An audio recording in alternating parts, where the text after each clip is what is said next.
ఒక common doubt are ఒక question ఏదైతే వింటున్నామో ఆఫ్ లేట్ ఏంటంటే 1 ఇయర్ అయిపోయిందండి. పాలు మానిపించేయమంటారా?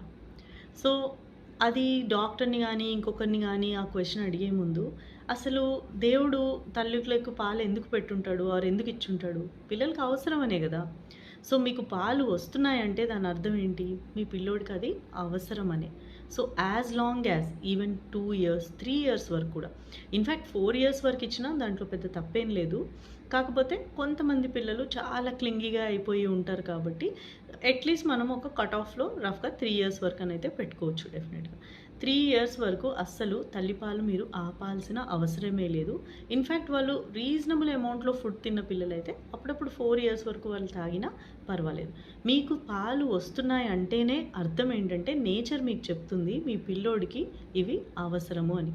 ఎప్పుడైతే అవి ఆగిపోతాయో ఆటోమేటిక్‌గా అది నేచరే మీకు చెప్తోంది. అంటే ఇంక మీ బాడీలో ఇంక మీకు పాలు ఇంక రావు. ఇంక సరిపోతాయి. ఈ పిల్లోడికి ఫుడ్‌తో మీరు మేనేజ్ చేసుకోండి అని.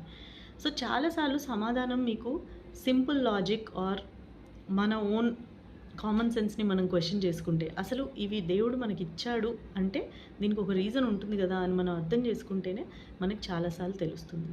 ఈ అపోహలు ఎక్కడి నుంచి మొదలైతున్నాయో తెలీదు గానీ, యాస్ ఎర్లీ యాస్ 8 మంత్స్ పిల్లలు, 9 మంత్స్ పిల్లలు పేరెంట్స్ వచ్చి గూడా తల్లిపాలు ఆపేయమంటారా? అప్పుడే ఫుడ్ తింటారంట కదా! అని. Absolutely wrong. ఎందుకంటే తల్లిపాలనేవి the most nutritious food for the baby. అంటే అందులో 5, 6 రీజన్స్ ఉంటాయి. మోస్ట్ ఈజీగా అవైలబుల్ అంటే ఎప్పుడంటే అప్పుడు ఉంటాయి. మోస్ట్ హైజీనిక్ అందులో ఎటువంటి ఇన్ఫెక్షన్స్ చేరే ఛాన్సే లేదు. మోస్ట్ ఇమ్యునోజెనిక్ అంటే ఇమ్యూనిటీ పరంగా చాలా హై లెవెల్ ఆఫ్ ఇమ్యూనిటీ ఉంటాయి. అందులో మదర్‌కి సంబంధించిన యాంటీబాడీస్ అన్నీ కూడా కలిసి ఉంటాయి. అంటే ఫర్ ఎగ్జాంపుల్ మదర్‌కి చాలా రొంపులొచ్చి ఉండొచ్చు అప్పటి వరకు. ఆ రొంపుల్ని తట్టుకునే అన్ని రకమైన ఇమ్యూనిటీ మదర్ శరీరంలో ఉంటది. రకరకాల బ్యాక్టీరియల్ ఇన్ఫెక్షన్‌కి ఆవిడ ఎక్స్‌పోజ్ అయ్యి ఉండొచ్చు. దానికి తగ్గ యాంటీబయోటిక్స్ కూడా ఆమె బ్లడ్‌లో ఉంటాయి. అవన్నీ పాసివ్‌గా హ్యూమన్ మిల్క్ ద్వారా బేబీకి ట్రాన్స్‌ఫర్ అవుతాయి.